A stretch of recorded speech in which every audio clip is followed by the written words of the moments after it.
Injil Yohanes pasal yang keempat.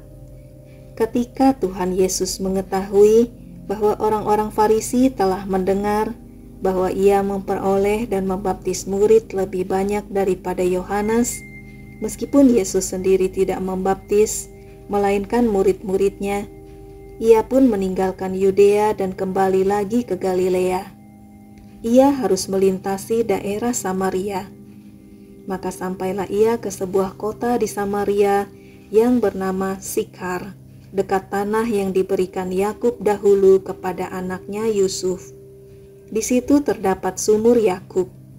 Yesus sangat letih oleh perjalanan, karena itu ia duduk di pinggir sumur itu.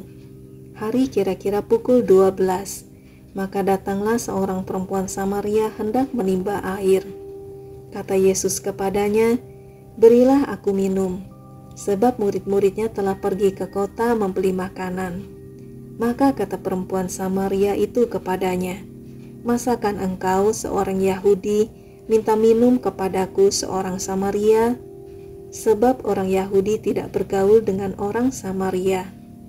Jawab Yesus kepadanya, "Jikalau engkau tahu tentang karunia Allah dan siapakah dia yang berkata kepadamu, 'Berilah aku minum,' niscaya engkau telah meminta kepadanya, dan ia telah memberikan kepadamu air hidup." Kata perempuan itu kepadanya, "Tuhan, engkau tidak punya timba, dan sumur ini amat dalam. Dari manakah engkau memperoleh air hidup itu? Adakah engkau lebih besar daripada bapa kami Yakub, yang memberikan sumur ini kepada kami, dan yang telah minum sendiri dari dalamnya, ia serta anak-anaknya dan ternaknya?" Jawab Yesus kepadanya, "Barang siapa minum air ini, ia akan haus lagi. Tetapi barang siapa minum air yang kuberikan kepadanya, ia tidak akan haus untuk selama-lamanya. Sebaliknya, air yang akan kuberikan kepadanya akan menjadi mata air di dalam dirinya, yang terus-menerus memancar sampai kepada hidup yang kekal." Kata perempuan itu kepadanya, "Tuhan, berikanlah aku air itu, supaya aku tidak haus dan tidak usah datang lagi ke sini untuk menimba air." Kata Yesus kepadanya, "Pergilah, panggillah suamimu dan datang ke sini." Kata perempuan itu, "Aku tidak mempunyai suami." Kata Yesus kepadanya, "Tepat katamu bahwa engkau tidak mempunyai suami, sebab engkau sudah mempunyai 5 suami, dan yang ada sekarang padamu bukanlah suamimu. Dalam hal ini engkau berkata benar." Kata perempuan itu kepadanya, "Tuhan, nyata sekarang padaku bahwa engkau seorang nabi. Nenek moyang kami menyembah di atas gunung ini, tetapi kamu katakan bahwa Yerusalemlah tempat orang menyembah." Kata Yesus kepadanya, "Percayalah kepadaku, hai perempuan, saatnya akan tiba bahwa kamu akan menyembah Bapa bukan di gunung ini dan bukan juga di Yerusalem. Kamu menyembah apa yang tidak kamu kenal. Kami menyembah apa yang kami kenal, sebab keselamatan datang dari bangsa Yahudi. Tetapi saatnya akan datang dan sudah tiba sekarang, bahwa penyembah-penyembah benar akan menyembah Bapa dalam roh dan kebenaran. Sebab Bapa menghendaki penyembah-penyembah demikian. Allah itu roh, dan barang siapa menyembah Dia, harus menyembahnya dalam roh dan kebenaran." Jawab perempuan itu kepadanya, "Aku tahu bahwa Mesias akan datang, yang disebut juga Kristus. Apabila ia datang, ia akan memberitakan segala sesuatu kepada kami." Kata Yesus kepadanya, "Akulah dia yang sedang berkata-kata dengan engkau." Pada waktu itu datanglah murid-muridnya dan mereka heran bahwa ia sedang bercakap-cakap dengan seorang perempuan. Tetapi tidak seorang pun yang berkata, "Apa yang engkau kehendaki?" atau "Apa yang engkau percakapkan dengan dia?" Maka perempuan itu meninggalkan tempayannya di situ, lalu pergi ke kota dan berkata kepada orang-orang yang di situ, "Mari, lihat, Di sana ada seorang yang mengatakan kepadaku segala sesuatu yang telah kuperbuat. Mungkinkah dia Kristus itu?" Maka mereka pun pergi keluar kota lalu datang kepada Yesus. Sementara itu murid-muridnya mengajak dia, katanya, "Rabi, makanlah." Akan tetapi ia berkata kepada mereka, "Padaku ada makanan yang tidak kamu kenal."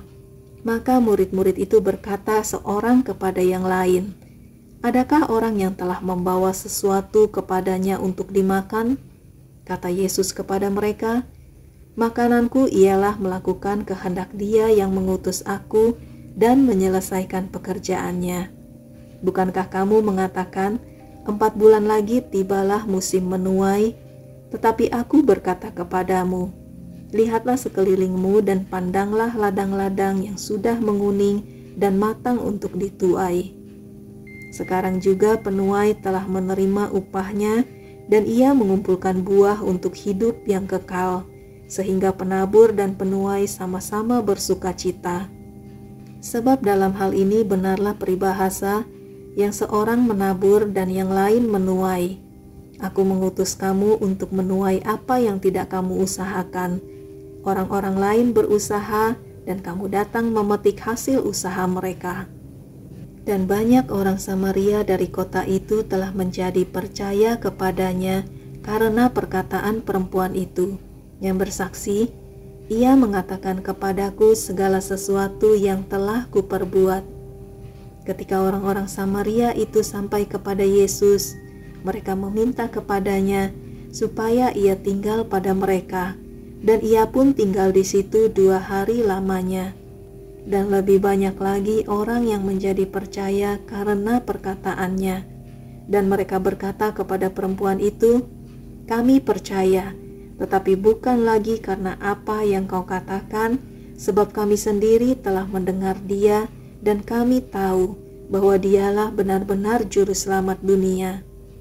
Dan setelah 2 hari itu Yesus berangkat dari sana ke Galilea, sebab Yesus sendiri telah bersaksi bahwa seorang nabi tidak dihormati di negerinya sendiri.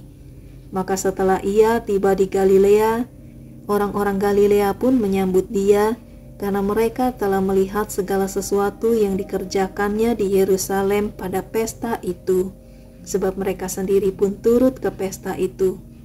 Maka Yesus kembali lagi ke Kana di Galilea, di mana ia membuat air menjadi anggur. Dan di Kapernaum ada seorang pegawai istana, anaknya sedang sakit. Ketika ia mendengar bahwa Yesus telah datang dari Yudea ke Galilea, pergilah ia kepadanya lalu meminta supaya ia datang dan menyembuhkan anaknya, sebab anaknya itu hampir mati. Maka kata Yesus kepadanya, "Jika kamu tidak melihat tanda dan mujizat, kamu tidak percaya." Pegawai istana itu berkata kepadanya, "Tuhan, datanglah sebelum anakku mati." Kata Yesus kepadanya, "Pergilah, anakmu hidup." Orang itu percaya akan perkataan yang dikatakan Yesus kepadanya, lalu pergi. Ketika ia masih di tengah jalan, hamba-hambanya telah datang kepadanya dengan kabar bahwa anaknya hidup.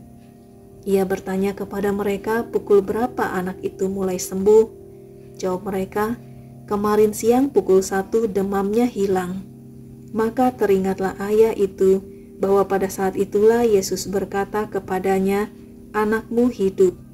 Lalu ia pun percaya, ia dan seluruh keluarganya. Dan itulah tanda kedua yang dibuat Yesus ketika ia pulang dari Yudea ke Galilea.